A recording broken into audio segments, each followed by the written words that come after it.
So this is Eduardo with another chapter in the unfolding saga of the Rainbow People. Coincidentally enough, we're right outside of Rainbow, Oregon, where we're doing this filming. And the first gentleman that volunteered this morning is Ranger. Welcome, man. Welcome home. Yeah, thank you. So make sure you speak up a little bit. The sound is a little bit, Alrighty. it's an iPhone, right? Yep. So tell me a little bit about yourself. Like, how did you get here? Well, actually, I got here by getting in a lot of trouble when I was younger. There was a lot of bad stuff that happened when I was younger, and I had committed a crime when I was about 16. And when I was finally getting ready to get released from jail, they sent me to live with my father. It was either that or go live in a group home. So I chose to go live with my father here in Oregon. How old were you when that happened?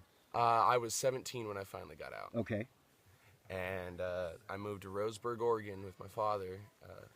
Finished high school, did the whole productive member of society thing for a while, and still hadn't quite let go of all the bad habits that I had in my life, and so it got me in a little more trouble.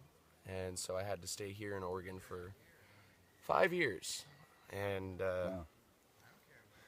and my dad and I, we were just talking one day, and he said it would probably be very, very beneficial for me to, once I had the freedom to go see the world, that it would help me as a person. And You speak up just a little bit. and so when I finally got off parole in Roseburg, I just grabbed my pack, sold all my stuff, and hit the road. And I ended up in Eugene one day, and we were just home bumming it there for a little while before I decided what I was going to do next.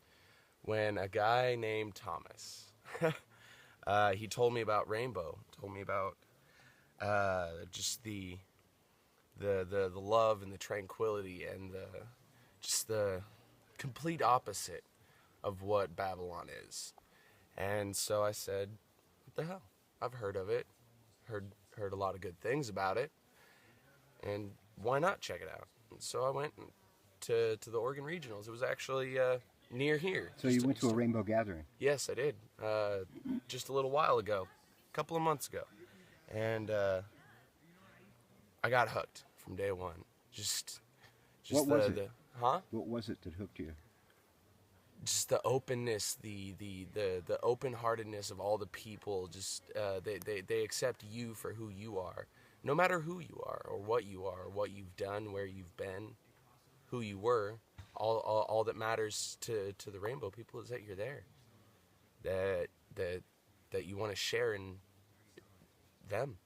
So I know this sounds funny, but it kind of sounds like you've found yourself a home with the Rainbow People, even though nobody in the Rainbow family's got a home usually. I have. I really have.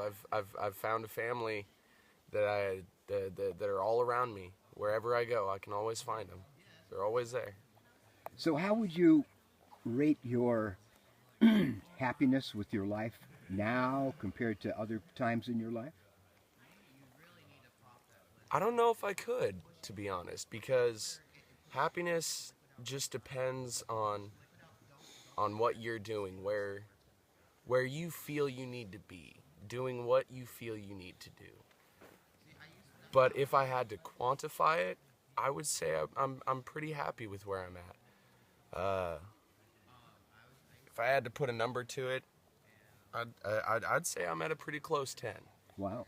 Because I mean, I don't have all the stresses of Babylonian life. I don't worry about bills. I don't worry about where I'm going to sleep or if I'm going to be fed. It's just existing how I should exist.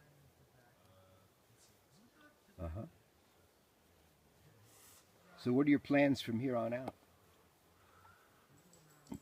Forward. That's about the best way I could put it. I don't know what I'm going to do or where I'm going to go or where I'm going to be. All I know is that I'm going to. Does it concern you that you don't know where you're going to go or Not where a you're bit. going to be? Not a bit. Not at all, because that's part of the happiness of this is not knowing. And I came to a realization recently that a lot of my stresses came from me making plans all the time. And now that I don't have a plan, the possibilities of what I can do are endless. Cool. Cool. So, have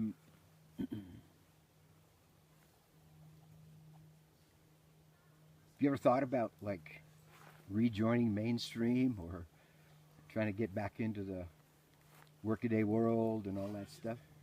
Maybe at some point in my life I'll return.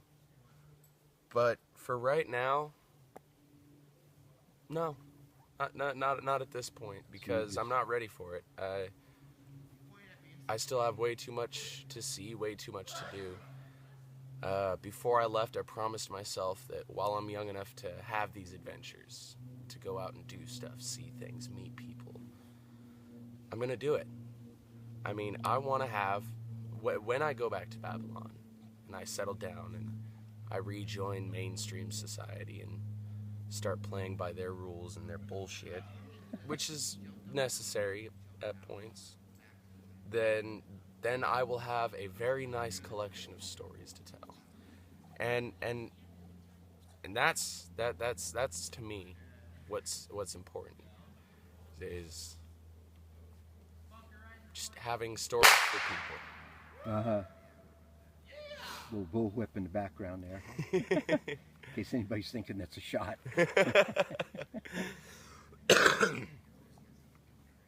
So what else would you like to share? Well, I would love to share that no matter what people say about us, no matter what group of people try and make us look bad, or say we're bad, or say we're anything negative, we're really not. And I know that a lot of people out there are actually scared of us. I've seen it. Scared of like rainbow people? No, not necessarily that, but they're scared of who we are, what we are. They're scared of how we live, because with the life we live, we project it. We project an aura of it, and people can feel it before they ever meet us or before they ever see us. So what do you think is so unsettling for them about what they perceive in what you're projecting? I would say that it would be... There's a lot of aspects of it that I believe would scare people. Just main point would be, like I said, the openness. We're completely open to anyone, and that scares them because the common social norm, social complex says that people live in certain classes, certain sects, and certain cliques, and this Right. and that, and everything is so structured. But we're not. We're far from that.